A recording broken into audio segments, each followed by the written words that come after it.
তোদের আজকে আলোচ্য বিষয় হচ্ছে প্ল্যান্ট ফিজিওলজি, যে অংশটা মানে ইনকমপ্লিট ছিল এই ফার্স্টের দিকে রেসপিরেশনের, তার একটা পার্ট সেটা হচ্ছে গ্লাইকোলাইসিস, যেটা আগের দিনে আমরা একটু ব্রিফ দিয়েছিলাম, কিন্তু সেটা নিয়ে একটু ছবিটা নিয়ে যেহেতু একটু কন্ট্রোভার্সিয়াল ছিল তাই সেটা নিয়ে ডিটেল এগোয়নি। তো এনিহাও আজকে গ্লাইকোলাইসিসের স্টেপস অর্থাৎ ধাপগুলো এবং সেটা কিভাবে রেগুলেটেড হয়, অর্থাৎ কোন এনজাইমগুলো রেগুলেশন করে সেইগুলো নিয়ে আলোচনা হবে। তো তার আগে একটু বলে নিই, সেটা হচ্ছে যে লাস্ট আগের দিন যে জায়গায় ছেড়েছি যে গ্লুকোজের যে ওভারঅল ফেট, মানে অক্সিডেশনের সময়, এই সরি মেটাবলিজমের সময় অর্থাৎ বিপাকের সময়, তার মধ্যে কিন্তু ওয়ান অফ দ্য পাথওয়ে হচ্ছে গ্লাইকোলাইসিস। এছাড়া অন্যান্য যে সমস্ত মনোস্যাকারাইড গুলো আছে, অর্থাৎ আহ, তোর গ্যালাক্টোজ বা ফ্রুক্টোজ ইত্যাদি হোক, যেগুলোই হোক না কেন, সবগুলোরই কিন্তু একটা এসেনশিয়াল যে পাথওয়ে ফর অক্সিডেশন সেটা হচ্ছে গ্লাইকোলাইসিস, একটা বিষয়। 2 নম্বর বিষয় হচ্ছে যে গ্লাইকোলাইসিস এমন একটা পাথওয়ে যেটা কিন্তু আগের দিনও বলেছি, আজকে আবার বলছি, এইরোবিক অর্থাৎ সবাত এবং অ্যানারোবিক অর্থাৎ অবাত শ্বসন দুটোর ক্ষেত্রে কিন্তু কাজ করতে পারে। এমনকি সন্ধান প্রক্রিয়াতেও কিন্তু এ কাজ করতে পারে, অর্থাৎ অক্সিজেনের উপস্থিতি আছে কি নেই সেলের মধ্যে তার উপর কিন্তু নির্ভরশীল নয়। নোট ডাউন করে রাখবি জায়গাটা, যে অক্সিজেনের প্রেজেন্স বা অ্যাবসেন্সটা কিন্তু গ্লাইকোলাইসিসের ক্ষেত্রে ম্যাটার করে না। আচ্ছা, এবার আমরা আসছি মেইন জায়গাতে, একটু হোল্ড কর।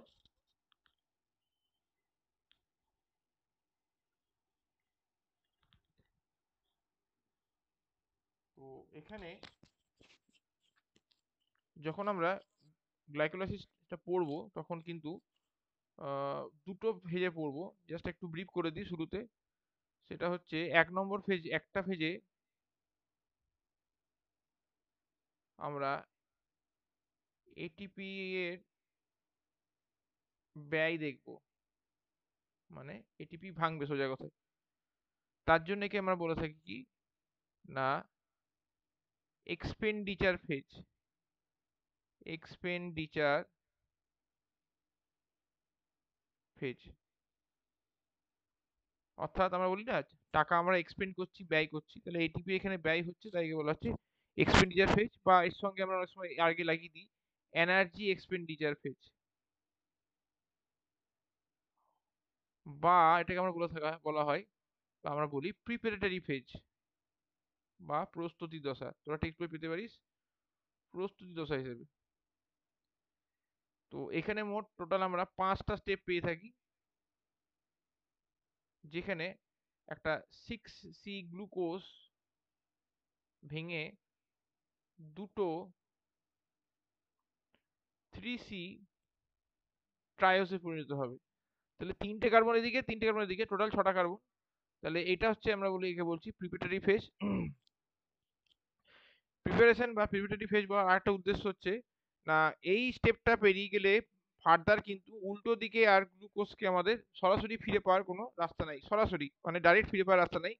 সেটাকে আবার ফিরে পেতে গেলে অনেকগুলো বাইপাসিং রিয়াকশন এর মাধ্যমে পার করতে হবে। আর একটা হচ্ছে পে অফ ফেজ।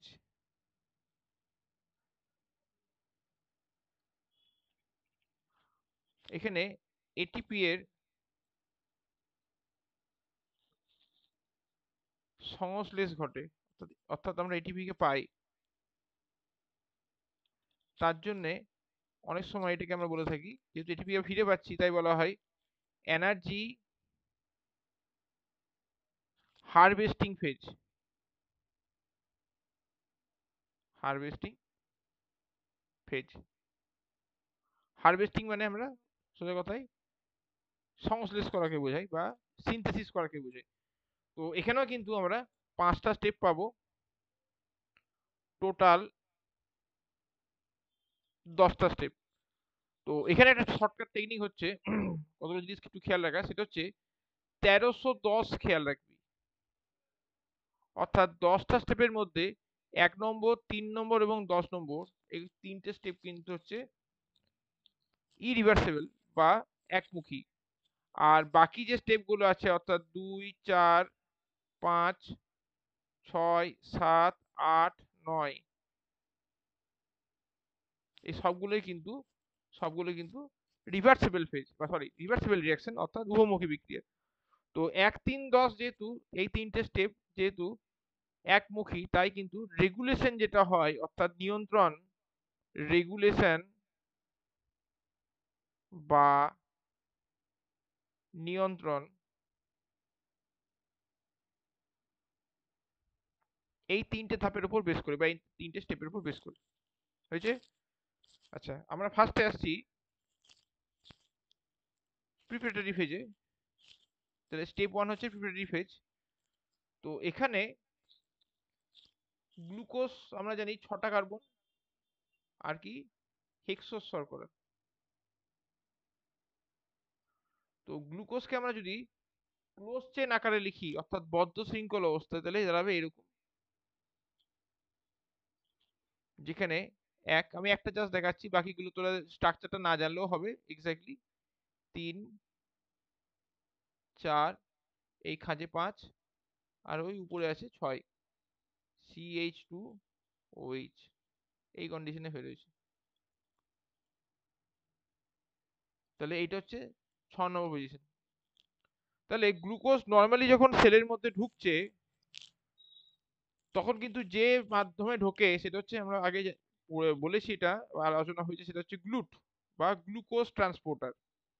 তাহলে গ্লুট দিয়ে ঢোকার ফলে সে কিন্তু সেলের সাইটোপ্লাজমে আসছে, এবং মজার বিষয় হচ্ছে সেটা দিয়ে কিন্তু আবার পুনরায় বেরিয়ে যেতে পারে। যাতে না বেরোয় তার জন্যই ফার্স্ট স্টেপে গ্লুকোজের 6 নম্বর যে কার্বন, এই কার্বন CH2 এর উপর একটা ফসফেট চাপানো হয়, নিয়ে হয়ে যায় কি, এটা হচ্ছে গ্লুকোজ। এখান থেকে আমি পাবো গ্লুকোজ 6 ফসফেট।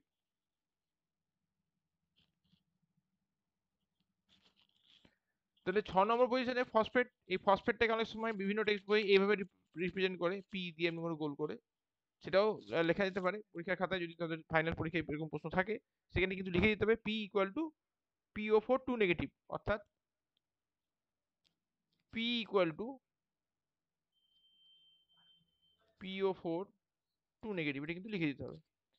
এবার এখানে দেখ, খেয়াল কর, এটা হচ্ছে স্টেপ 1, দিস ইজ স্টেপ 1, অর্থাৎ প্রিপারেটরি ফেজের প্রথম ধাপ। তাহলে ফসফেট লাগানো হয়েছে, গ্লুকোজ হচ্ছে সাবস্ট্রেট, তার এনজাইম তাহলে হচ্ছে এখানে হেক্সোকাইনেজ। এইগুলো একটু খেয়াল রাখতে হবে এবার, যেটা তোদের ক্লাস 9-এ এতটা ডিটেল ছিল না। হেক্সোকাইনেজ কেন বলছি, হেক্সোস শর্করা গ্লুকোজ একটা, তার উপর ফসফেট চাপাচ্ছে। তো কাইনেস জাতীয় যে উৎসেচক বলা হয়েছিল, খেয়াল করে দেখ তোদের এনজাইমে ট্রান্সফারের যে এনজাইম অর্থাৎ গ্রুপ ট্রান্সফার, যে প্রতিস্থাপন বা গ্রুপ ট্রান্সফারের যে স্থানান্তরণের সঙ্গে যে সমস্ত উৎসেচক যুক্ত, তাদেরকে বলা হয়েছিল কি ট্রান্সফারেজ। তার মধ্যে একটা সাব ফ্যামিলি হচ্ছে কাইনেজ। তো কাইনেজ যেখানে থাকবে সেখানে জানবি একটা করে এটিপির ব্যয় কিংবা এটিপির প্রবেশ হবে সেই সিস্টেমের মধ্যে। তাহলে এখানে এক অণু এটিপি ভেঙে গেল, নিয়ে এডিপিতে পরিণত হলো। তাহলে ট্রাইফসফেট থেকে ডাইফসফেট, একটা ফসফেট চেপে গেল কার উপর, গ্লুকোজের উপর, নিয়ে মলিকিউলটা হয়ে গেল গ্লুকোজ 6 ফসফেট। খেয়াল কর 1 নম্বর স্টেপ আগেই বললাম একমুখী বা ইরিভার্সিবল। নেক্সট স্টেপে একটা আইসোমেরাইজেশন বিক্রিয়া হবে, সরি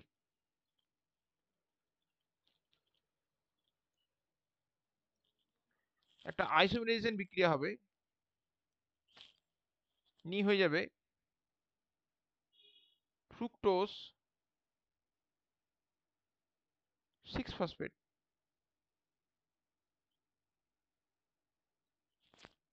তাহলে এতক্ষণ ছিল গ্লুকোজ 6 ফসফেট, একটা হেক্সোস শর্করা, এখন চলে এলো ফ্রুক্টোজ 6 ফসফেট, এটা হয়ে যাবে একটা কি না কিটোজ শর্করা।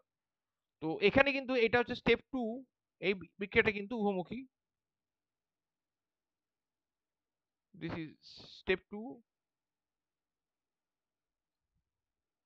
এখানে কিন্তু কোনো এটিপির সিস্টেমের মধ্যে ঢুকিয়ে যাওয়া বা বেরিয়ে যাওয়ার কোনো গল্প নাই। এনজাইমের নাম হচ্ছে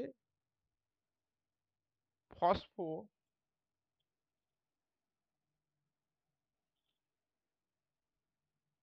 ফসফো হেক্সোস শর্করা যেহেতু যুক্ত আছে, হেক্সোস, আর বিক্রিয়াটা হচ্ছে আইসোমেরাইজেশন বলা হয়, আইসোমেরেজ। এই নামগুলো একটু খেয়াল রাখার। ফসফো হেক্সোজ আইসোমেরেজ কেন বলছি, ফসফেট আছে হেক্সোস শর্করার সাথে, এই যে হেক্সোস শর্করা, আর বিক্রিয়াটা কি ধরন না আইসোমেরাইজেশন বিক্রিয়া, তাইকে বলা হচ্ছে ফসফো হেক্সো আইসোমেরেজ। কিছু বই পেতে পারিস হেক্সো ফসফো আইসোমেরেজ, তো ওই নামটা আগেই ব্যবহার করা হতো ট্রিভিয়াল যে নামকরণ তার ভিত্তিতে। এখন কিন্তু ওটাকে রিপ্লেস করা হয়েছে ফসফো হেক্সোজ আইসোমেরেজ। কোনো টেক্সট বই যদি পাস ফসফো গ্লুকো আইসোমেরেজ, সেটা কিন্তু কারেক্ট, তার কারণ এখানে গ্লুকোজকে হাইলাইট করা হচ্ছে, বুঝেছি, তার জন্য এখানে বলা হচ্ছে হেক্সো শর্করা জায়গায় স্পেসিফাই করা হচ্ছে গ্লুকোজ দিয়ে। তো এটা হলো স্টেপ নাম্বার 2। নেক্সট আসছি স্টেপ নাম্বার 3। এটাও একটা একমুখী বিক্রিয়া। ফ্রুক্টোজ 6 ফসফেট থেকে হয়ে যাবে ফ্রুক্টোজ 1,6-বিসফসফেট।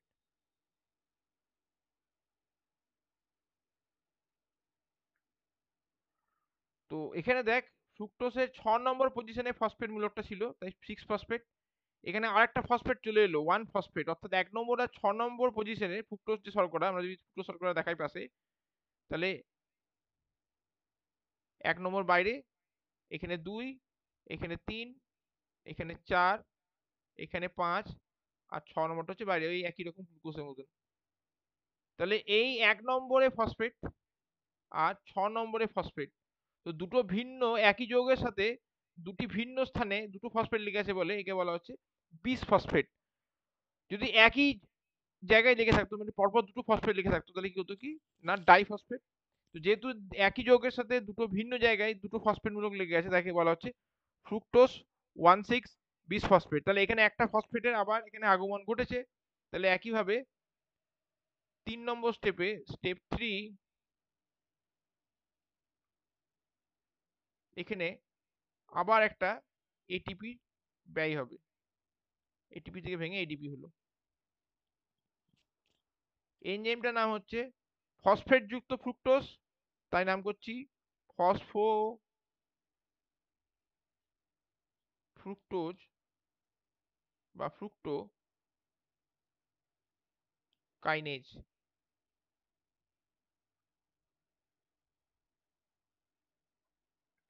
এটার দুটো ভ্যারাইটি থাকে, ফসফোফ্রুক্টোকাইনেজ 1 আর 2। এটা ম্যাক্সিমাম সেলে ফসফোফ্রুক্টোকাইনেজ 1 পাওয়া যায়, তাই কি বলা যেতে পারে ফসফোফ্রুক্টোকাইনেজ 1। কিছু সেলে 2ও পাওয়া যায়, সেক্ষেত্রে যেমন ব্রেন সেল, তারপর তো লিভারের সেলের ক্ষেত্রে 2টাও পাওয়া যায় ভ্যারাইটিটা। কিন্তু নর্মালি অধিকাংশ সেলের মধ্যেই কিন্তু আমরা, মানে আমাদের ক্ষেত্রে যদি বলি হিউম্যানসের ক্ষেত্রে, ম্যাক্সিমাম সেলের মধ্যেই কিন্তু কোষের মধ্যে ফসফোফ্রুক্টোকাইনেজ 1 ভ্যারাইটিতে পাওয়া যায়, জাস্ট একটু গঠনগত পরিবর্তন আছে বলে। তাহলে এখানে স্টেপ 3তেও কিন্তু দেখ এই 3 নম্বর স্টেপটাও কিন্তু একমুখী, অর্থাৎ ফসফোফ্রুক্টোকাইনেজ দ্বারা যে দুটো আর হেক্সোকাইনেজ দ্বারা যে একটা বিক্রিয়া হলো, দুটোই কিন্তু একমুখী বা কি বলে তোর রিভার্স ইরিভার্সিবল রিঅ্যাকশন। আচ্ছা, স্টেপ নাম্বার 4, এই ফ্রুক্টোজ 1,6-বিসফসফেট এবার দুটো ট্রায়োজ শর্করায় ভেঙে যাবে।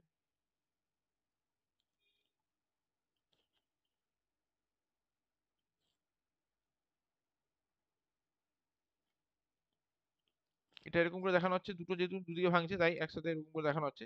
এটা কিন্তু উভমুখী বিক্রিয়া। একটা দেবে গ্লিসারালডিহাইড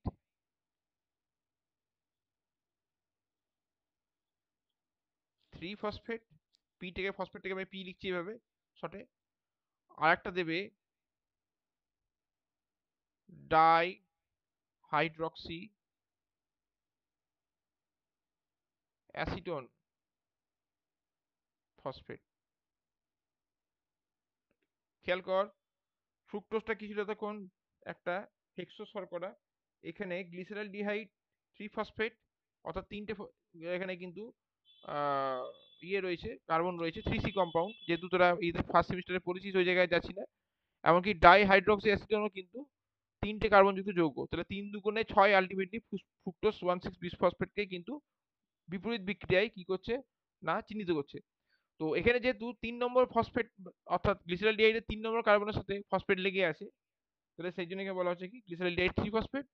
আর ডাইহাইড্রোক্সি অ্যাসিডোনের ক্ষেত্রে মাঝখানে যে কিটোন গ্রুপটা থাকে, ডাইহাইড্রোক্সি অ্যাসিডোনের গঠন ফার্স্ট সেমিস্টারে পড়েছি দেখবি, ওখানে মধ্যেখানে তো কোনো কাইরাইল কার্বন যেহেতু থাকে না, মিডিলে যে কিটো গ্রুপটা আছে তার সঙ্গে ফসফেট লেগে থাকে, তাই এখানে আলাদা করে 3 ফসফেট বা 2 ফসফেট নামকরণ করা হয় না। তো 4 নম্বর স্টেপটাই এখানে কিন্তু কোনো এটিপির গল্প আসছে না। স্টেপ 4, এখানে যে এনজাইমটা নাই কাজ করে সেটা হচ্ছে নাম হচ্ছে অ্যালডোলেজ।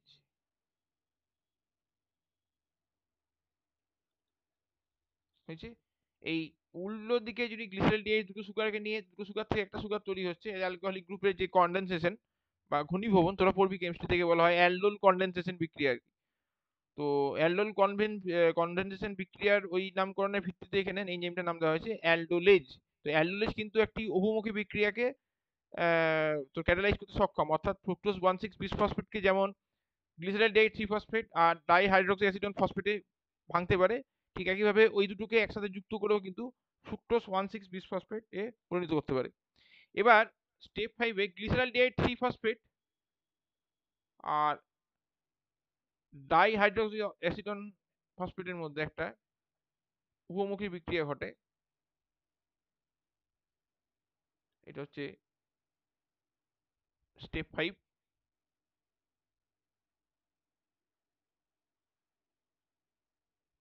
দুটোই দেখ ট্রায়োস শর্করা 1 নম্বর, আর কি ফসফেট যুক্ত আছে, তাই উৎসেচকের নামটা হবে কি ফসফেট যুক্ত ট্রায়োস শর্করা। তাহলে ফসফো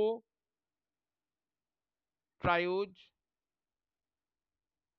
আইসোমেরেজ, যেহেতু আইসোমেরাইজেশন বিক্রিয়া, একটা অ্যালডোট্রায়োজ আর একটা হচ্ছে কিটোট্রায়োজ। তাহলে এর উৎসেচকের গ্লাইকোলাইসিস উৎসেচকের নামগুলো এরকম করে মনে রাখতে হবে। কোনো কোশ্চেন থাকলে বল।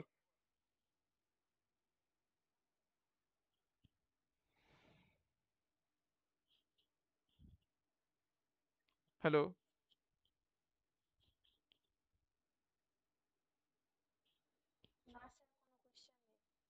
আচ্ছা, আমি একটু জাস্ট ওভারঅল গ্লিমস একটু রিক্যাপ করে দিই।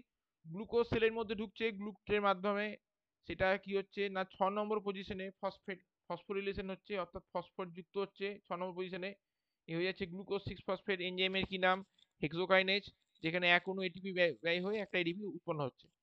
পরবর্তী স্টেপে গ্লুকোজ 6 ফসফেট থেকে স্টেপ 2-তে ফ্রুক্টোজ 6 ফসফেট পাচ্ছি, যেখানে কিন্তু তোর যে উৎসেচক সেটা হচ্ছে ফসফো হেক্সোজ আইসোমেরেজ, অর্থাৎ একটা আইসোমেরেশন বিক্রিয়াকে ত্বরান্বিত করছে আর একটা ফসফো হেক্সো শর্করার মধ্যে, দুটো ফসফো হেক্সো শর্করার মধ্যে, তাই একে বলা হচ্ছে কি ফসফো হেক্সো আইসোমেরেজ।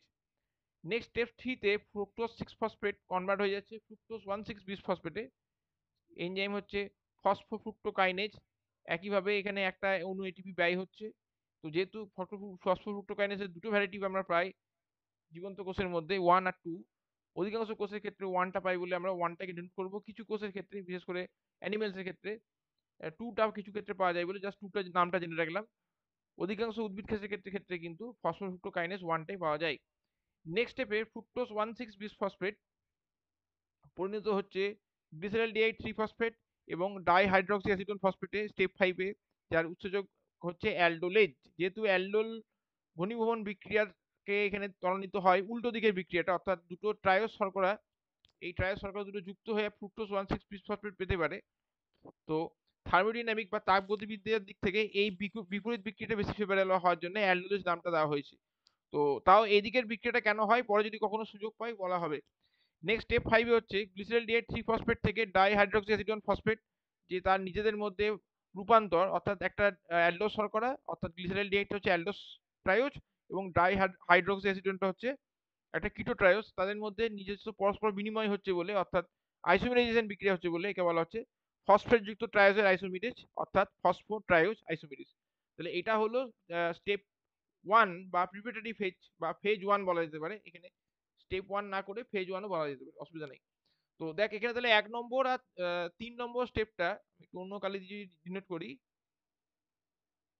সাপোজ গ্রিন দিয়ে, এই 1 নম্বর, এই 1 নম্বর আর 3 নম্বর স্টেপটাতে কিন্তু একটা করে এটিপি ব্যয় হয়ে গেল, ওটা খেয়াল রাখতে হবে। হ্যাঁ, এটিপি ক্যালকুলেশনের সময়। নেক্সট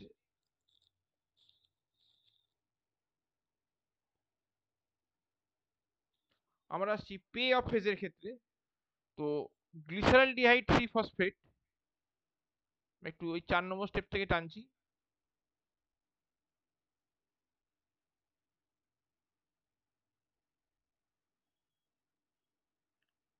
ওখানে দুটো ভেঙে নিলাম আমি, দুটো ট্রাই সলভ করার আগে। একটা ছিল গ্লিসারলডিহাইড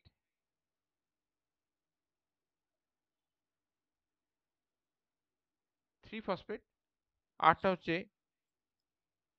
ডাইহাইড্রক্সি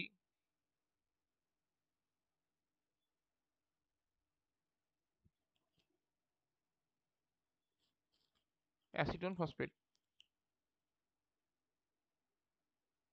খেয়াল করবি এই ডাইহাইড্রক্সি অ্যাসিডনকে আমরা সময় লিখি ঢ্যাপ হিসেবে, ঢাপ। এই যে dihydroxy acetone phosphate. Normally dihydroxy acetone phosphate কিন্তু সরাসরি কোনো বিক্রিয়ায় যায় না, অর্থাৎ এই কিন্তু সরাসরি ভাঙবে না। একে ভাঙতে হলে এই একইভাবে রূপান্তরিত হয়ে, অর্থাৎ গ্লিসারলডিহাইড 3 ফসফেটে আবার রূপান্তরিত হয়ে তাকে ভাঙতে হবে। তো নর্মালি তাহলে একটা অণু গ্লুকোজ ভেঙে আমরা দুটো ট্রায়োস শর্করা পেলাম, একটা 3C, এই একটা 3C। তাই 5 নম্বরের পরের স্টেপগুলো যতগুলো হবে, এটা হচ্ছে 5 নম্বর স্টেপ ছিল আগের ইতে। 5 নম্বর স্টেপ থেকে যতগুলো স্টেপ হবে খেয়াল করবি প্রত্যেকটাই কিন্তু দু অনুগ্রহ তৈরি হবে, অর্থাৎ গ্লিসারলডিহাইড 3 ফসফেট সরাসরি জারিত হচ্ছে, আবার ডাইহাইড্রক্সি অ্যাসিডন ফসফেট গ্লিসারলডিহাইড 3 ফসফেটে রূপান্তরিত হয়ে আরেকবার জারিত হচ্ছে। তো প্রত্যেক এর পরবর্তী ক্ষেত্রে যতগুলো তৈরি হবে দু অনুগ্রহ তৈরি হবে, আমি ওটা কিন্তু এখানে লিখবো না। তো গ্লিসারলডিহাইড 3 ফসফেট উভমুখী বিক্রিয়ার দ্বারা পরিণত হবে 1,3-বিশ ফসফোগ্লিসারেটে।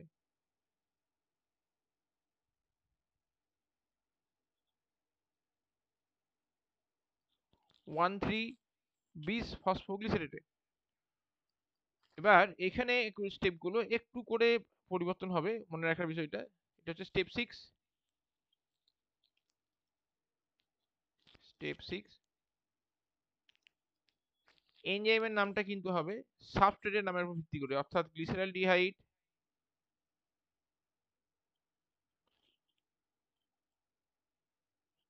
3 ফসফেট ডিহাইড্রোজিনেস।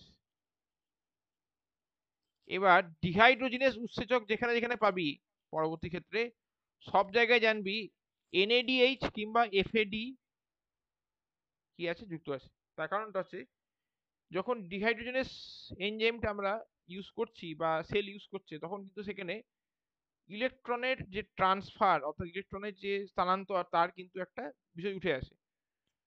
তো এক্ষেত্রে এই যে গ্লিসারলডিহাইডে ইলেকট্রনটাকে ট্র্যাপ করে, অর্থাৎ যখন জারিত হচ্ছে গ্লিসারলডিহাইড 3 ফসফেট 1,3-বিশ ফসফোগ্লিসারেট জারিত হওয়ার সময়, অক্সিডেশন হওয়ার সময় একটা ইলেকট্রন কিন্তু ত্যাগ করে, সেটাকে রিসিভ করে এনএডি, নিয়ে পরিণত হয়ে যায় এনএডিএইচ প্লাস এইচ প্লাসে। তাহলে এক্ষেত্রে 1,3-বিশ ফসফোগ্লিসারেট বা 1,3-বিশ ফসফোগ্লিসারিক অ্যাসিড যে যৌগটা উৎপন্ন হচ্ছে, এখানে এই যে স্টেপটা, এটা কিন্তু একটা অক্সিডেশন স্টেপ, বা আমরা বলতে পারি অক্সিডেটিভ স্টেপ।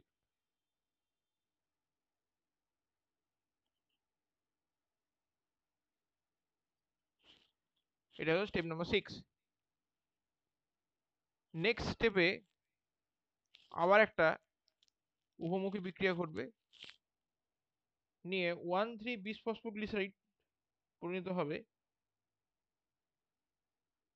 3 ফসফোগ্লিসারেটে।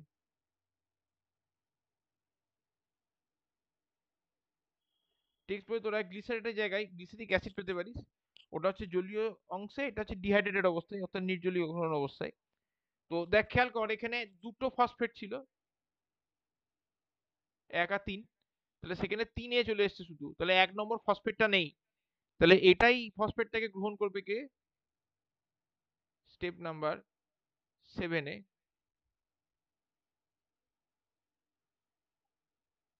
এটা গ্রহণ করবে একটা এডিপি, নিয়ে এক অণু এটিপি উৎপন্ন হলো। তাহলে এখানে আমরা এক অণু কিন্তু এটিপি পেলাম। আর যে এনজাইমটা হচ্ছে, তাহলে যেহেতু এখানে আবার ফসফেট গ্রুপে স্থানান্তরণের গল্প আসছে, তাই একটা কাইনেজ থাকবে, তার সঙ্গে যুক্ত আছে কি ফসফোগ্লিসারেট, তাই নাম হবে কি ফসফোগ্লিসারেট, ফসফোগ্লিসারেট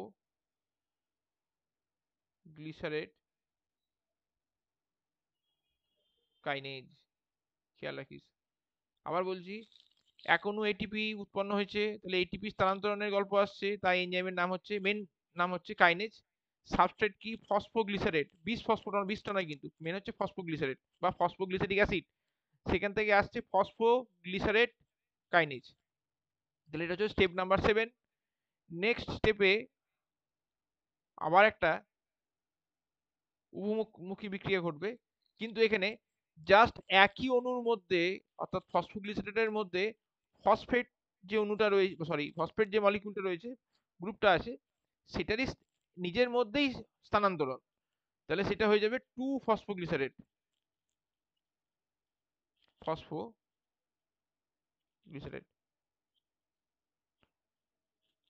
তাহলে জাস্ট 3 নম্বর থেকে 2 নম্বরে তার স্থান পরিবর্তন হলো। তো এখানে যে এনজাইমটা যেহেতু নিজের একই অণুর মধ্যেই ঘটছে, অর্থাৎ ফসফোগ্লিসারেট এখানেও পাচ্ছি এখানেও পাচ্ছি, তাই স্টেপ নাম্বার 8-এ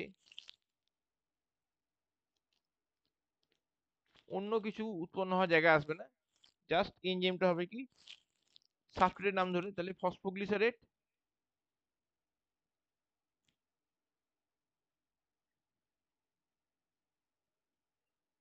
মিউটেজ।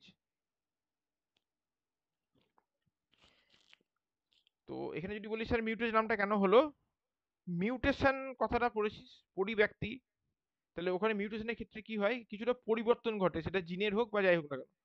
তাহলে এখানে যেহেতু একই অণুর মধ্যে খুব ন্যূনতম পরিবর্তন ঘটছে, শুধু 3 নম্বরে ফসফেট পজিশনটা চেঞ্জ করে 2 নম্বরে আসছে বলে একে বলা হচ্ছে ফসফোগ্লিসারেট মিউটেজ, অর্থাৎ সাবস্ট্রেট যা আছে তাই তার সামান্য পরিবর্তন, নামটা ওই মিউটেশনের কনসেপ্ট থেকে আসছে মিউটেজ।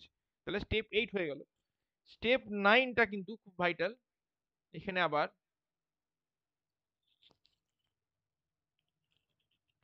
আটটা বহুমুখী বিক্রিয়া হবে।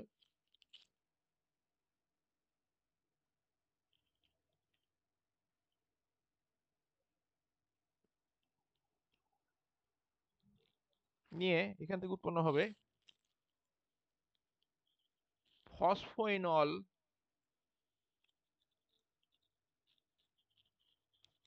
পাইরুভেট,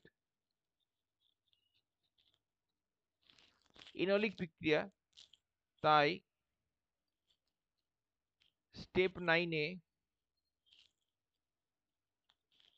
এনজাইম হচ্ছে এনোলেজ। এখানে কিন্তু উল্লেখযোগ্য বিষয় হচ্ছে এক অণু জল কিন্তু বেরিয়ে যায়, অন্যান্য বিক্রিয়ার ক্ষেত্রেও বেরোয়, কিন্তু এটা খুব ভাইটাল, তার কারণ ওয়াটার এলিমিনেশন, ওয়াটারের নির্জলীকরণ না হলে এই এনোলিক ফর্মটা তৈরি হবে না।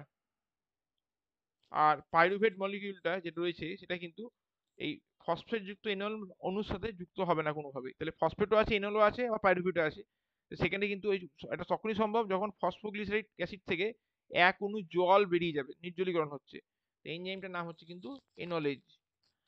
তো লাস্ট স্টেপে গিয়ে 10 নম্বর স্টেপে গিয়ে আমরা পাবো একমুখী বিক্রিয়ার মাধ্যমে পাইরুভেট বা পাইরুভিক অ্যাসিড,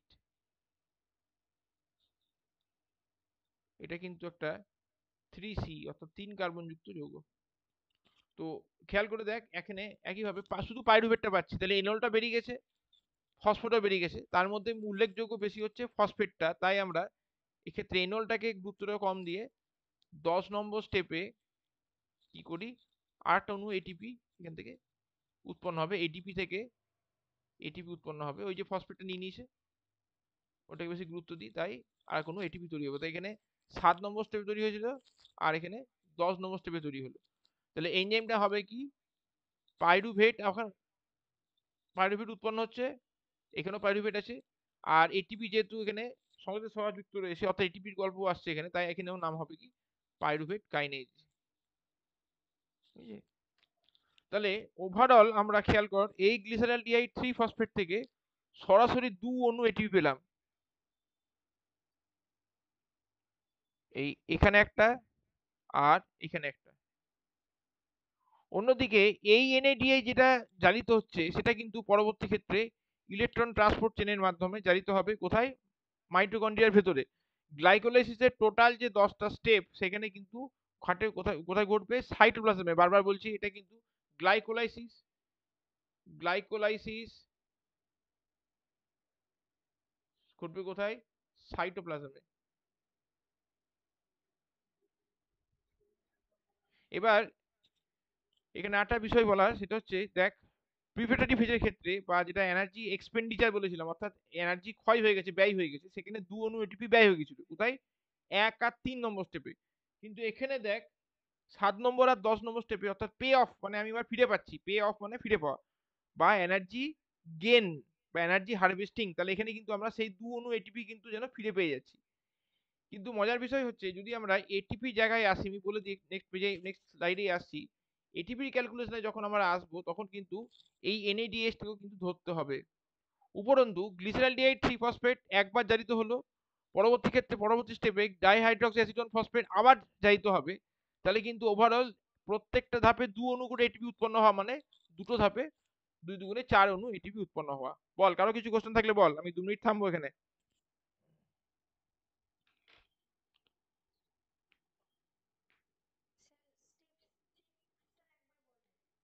আচ্ছা, আর কারো কিছু, আর কারো কিছু?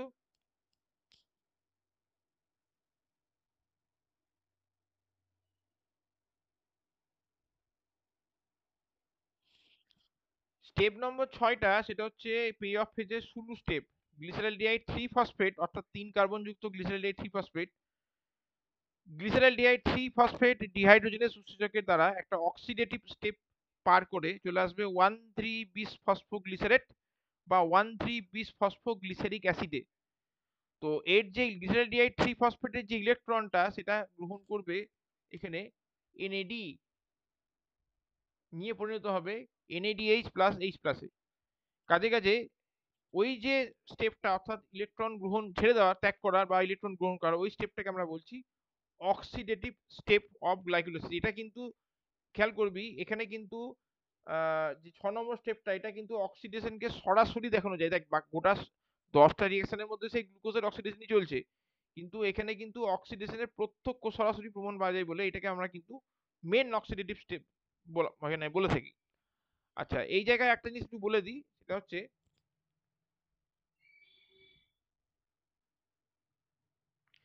যেখানে এটিপি পেলাম, এই একটা, এই একটা, তো ঘটনা হচ্ছে সাবস্ট্রেট থেকে আমরা দেখ এটিপিটা পেয়েছি, এখানেও তাই, আবার এখানেও তাই। তাই এই 7 + 10 এই স্টেপটাকে আমরা বলে থাকি substrate level phosphorylation, substrate level phosphorylation বা ফসফোরিলেশন। অর্থাৎ এখানে এটিপি উৎপন্ন করার যে ফসফেটটা, এটা কোষের মধ্যে কোনো অজৈব ফসফেট থেকে আসছে না, সরাসরি সাবস্ট্রেট থেকে আসছে বলে একে বলা হচ্ছে সাবস্ট্রেট লেভেল ফসফোরিলেশন। ঠিক আছে? আচ্ছা, নেক্সট জায়গায় আসছি।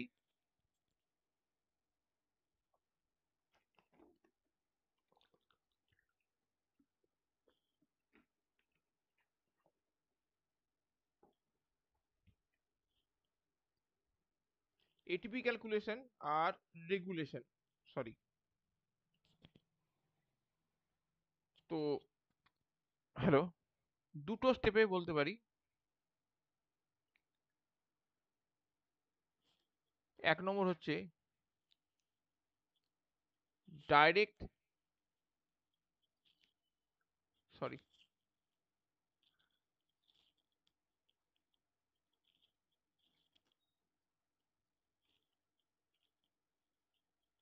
ডাইরেক্ট এটিপি, সরাসরি যেটা পাচ্ছি। পে অফ ফেজে কোথায় পেলাম? 7 আর 10 নম্বর স্টেপে। তাহলে প্রত্যেক স্টেপে 2 অণু করে এটিপি ইনটু 2, যে দুটো স্টেপ, তাই হচ্ছে টোটাল 4টে এটিপি। 2 নম্বর হচ্ছে ইনডাইরেক্ট এটিপি।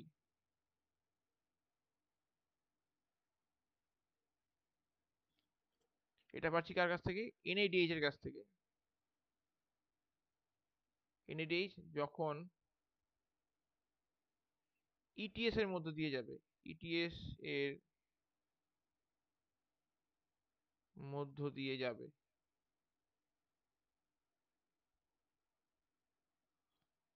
তো এখানে এই NADH এর দুটো রাস্তা পাই আমরা। একটা হচ্ছে সরাসরি নিজে যাচ্ছে, ডাইরেক্ট NADH।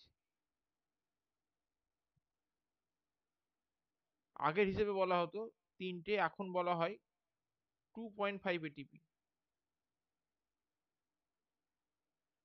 তাহলে NADH কত উৎপন্ন হয়েছে? দুটো ইন্টু 2 সমান 5 ATP। আর আরেকটা হচ্ছে ইনডাইরেক্ট এটিপি। ইনডাইরেক্ট কার মাধ্যমে? সেটা হচ্ছে FADH2 এর মাধ্যমে। এটা আসবো, ইলেকট্রন ট্রান্সপোর্ট চেনে বুঝতে পারবি কেন এগুলো বলা হচ্ছে। তো বর্তমান হিসেবে এখানে 1.5 এটিপি। এবার বলবি স্যার এটিপি এবার ফ্র্যাকশনে হয়? হ্যাঁ, এখানে এটিপি ফ্র্যাকশন বলতে কিন্তু তোর ক্যালকুলেশনের বেসিসে বোঝাচ্ছি। এটা কিন্তু এটা নিয়ে আলোচনা হবে পরে, জাস্ট আপাতত জেনে রাখ, কনসেপ্টে রাখ। তাহলে একইভাবে 2 অণু এটিপি, তাহলে ইন্টু 2 করলে হবে 3 অণু এটিপি।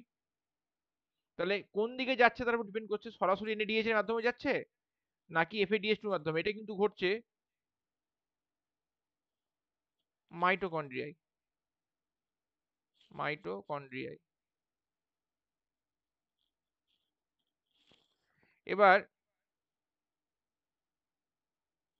3 নম্বরে আসছে এটিপি এক্সপেন্ড, অর্থাৎ ব্যয় হয়েছে। প্রিপারেটরি ফেজে কত অণু ছিল? 2 অণু। তাহলে যদি প্রশ্ন আসে যে গ্লাইকোলাইসিস পদ্ধতির মাধ্যমে এটিপি উৎপন্ন হওয়ার সংখ্যা, এটা লিখবি 4 অণু এটিপি। এই NADH এর হিসাবটা কিন্তু তখন না দেখালেও হবে তোদের লেভেলে। আমি নিটের জন্য এর সঙ্গে কিন্তু নিট আলাদা, নিটের সঙ্গে এর সঙ্গে কোনো যোগাযোগ নেই। এটিপি ক অণু ব্যয় হয়? 2 অণু। তাহলে নেট গেন কত হচ্ছে? 4 - 2। তাহলে নেট গেন যখন বলছি, নেট গেন মানে মূল প্রাপ্তি যখন বলছি, তখন কিন্তু আসছে কোথায়? 4 - 2 ইকুয়াল টু 2 এটিপি। অর্থাৎ ওই সিম্পল ক্যালকুলেশন, 4 থেকে এই 2 বাদ দিলে যা হয়। এবার যদি এই গ্লুকোজটাকে বলা হয় এটিপি টোটাল হিসেব দেখাও, তখন কিন্তু ওই 5 অণু এর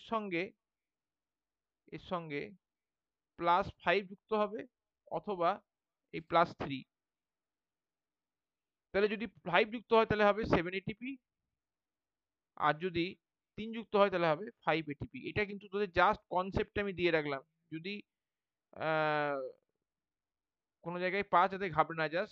দেখবি কোনো এই যারা নিটের জন্য যারা প্রস্তুতি নিচ্ছিস তারা কিন্তু এই জিনিসটা পেতে পারিস। অর্থাৎ NADH হিসেবটা দেখালে কিন্তু নেট গেনের হিসেবটা একটু পাল্টে যায়। আদারওয়াইজ এখানে কিন্তু নেট গেন মানে কিন্তু গ্লাইকোলাইসিসের নেট গেন মানে শুধুমাত্র কিন্তু এই 2 অণু এটিপিকেই বোঝাবে। অর্থাৎ 4 অণু এটিপি পে অফ ফেজে উৎপন্ন, আর 2 অণু এটিপি প্রিপারেটরি ফেজে ব্যয় হয়ে যাওয়া, তো ওভারঅল 2 এটিপি। তো এটা হলো অ্যাকচুয়াল গ্লাইকোলাইসিসের এটিপি ক্যালকুলেশন। এটা কিন্তু খেয়াল রাখবি, ইউটিউব ভিডিও যখন দেবো তখন এটা নোট ডাউন করে নিবি। তার কারণ এটা আবার যখন এটিপি টোটাল হিসেবে আসবে ইলেকট্রন ট্রান্সপোর্ট সিস্টেম পড়ানোর পরে, তখন কিন্তু এই কনসেপ্টটা এখানে কাজে লাগবে। তো রেগুলেশনের ক্ষেত্রে, রেগুলেশন তোদের ডিটেলটা নাই, এটিপি ক্যালকুলেশনটা ডিটেল আছে। রেগুলেশনের ক্ষেত্রে মানে এইচএস সিলেবাসে, তো রেগুলেশনের ক্ষেত্রে 3টে স্টেপ, 1, 3, 10 হয়েছে। তো এই 3টে স্টেপ কিন্তু একমুখী, অর্থাৎ একটা হচ্ছে ফার্স্ট স্টেপে হচ্ছে হেক্সোকাইনেস,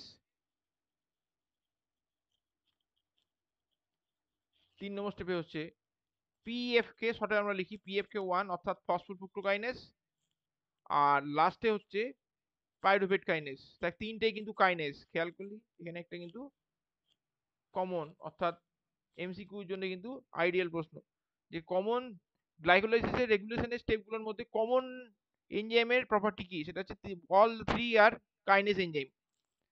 তাহলে এখানে প্রত্যেকটা স্টেপে যেহেতু একমুখী, সব জায়গায় কিন্তু হেক্সোকাইনেস, পিএফকে, পাইরুভেট কাইনেস কিন্তু ইন্ডিভিজুয়ালি, একক একক ভাবে বা একসাথে কিন্তু নিয়ন্ত্রিত হতে পারে। এটা হচ্ছে রেগুলেশনের জন্য বলছি, রেগুলেশন বা নিয়ন্ত্রণ। এবার এর মধ্যে রেগুলেশন কে কে করতে পারে? এটিপি এডিপি অনুপাত, রেশিও, টিসি সাইকেলের যে প্রোডাক্ট সাইট্রিক অ্যাসিড, সাইট্রেটের পরিমাণ, ঘনত্বকে আমরা কেমিস্ট্রিতে দেখাই এইভাবে, তাই এভাবে লিখছি এই ব্র্যাকেটে। আর কি, যদি কোথাও অক্সালো অ্যাসিডেট থাকে, উৎপন্ন হয় অক্সালো অ্যাসিড অ্যাসিড, এটাও তোর আসছে ইয়ে থেকে, অক্সালো অ্যাসিডেট এর কনসেন্ট্রেশন টিসি সাইকেল থেকে আসছে। আরেকটা সেটা হচ্ছে অ্যাসিটাইল কোয়ে, যেটা পরের দিন আলোচনায় আসবে, অর্থাৎ পাইরুভিক অ্যাসিড যখন উৎপন্ন হচ্ছে সেটা জারিত হওয়ার সময় মাইটোকন্ড্রিয়ার ভেতরে অ্যাসিটাইল কোয়ের উপর প্রবেশ করে। তাহলে এই 4টে কিন্তু মূল জায়গা বা মূল বিষয় যারা এই 3টে এনজাইমকে রেগুলেট করতে পারে। তার মধ্যে সব থেকে বড়সড় উল্লেখযোগ্য বা সব থেকে গুরুত্বপূর্ণ যে উৎসেচক সেটা হচ্ছে PFK1, সব থেকে অধিক গুরুত্বপূর্ণ, অধিক গুরুত্বপূর্ণ। তো এই হলো গ্লাইকোলাইসিসের ওভারঅল কনসেপ্ট।